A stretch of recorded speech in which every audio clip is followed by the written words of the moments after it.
Gennadiy Golovkin raqobatsiz World Boxing prezidenti bo'ldi. Italiya poytaxti Rim shahrida World Boxing tashkilotining navbatdagi yig'ilishi bo'lib o'tdi. Unda tashkilotga yangi rahbar saylandi. O'rta vazn toifasida sobiq jahon chempioni Gennadiy Golovkin kutilganidek World Boxing tashkilotini boshqaradigan bo'ldi. Ovoz berishga faqatgina bitta nomzod qo'yildi.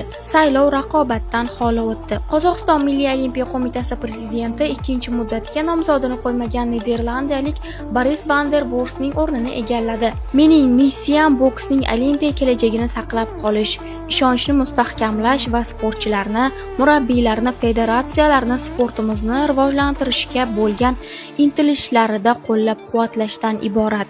Maqsadimiz Xalqaro olimpiya qo'mitasi tomonidan to'liq e'tirof etilishga erishish va Olimpiya o'yinlarida boksni saqlab qolish, dedi 43 yoshli Golovkin.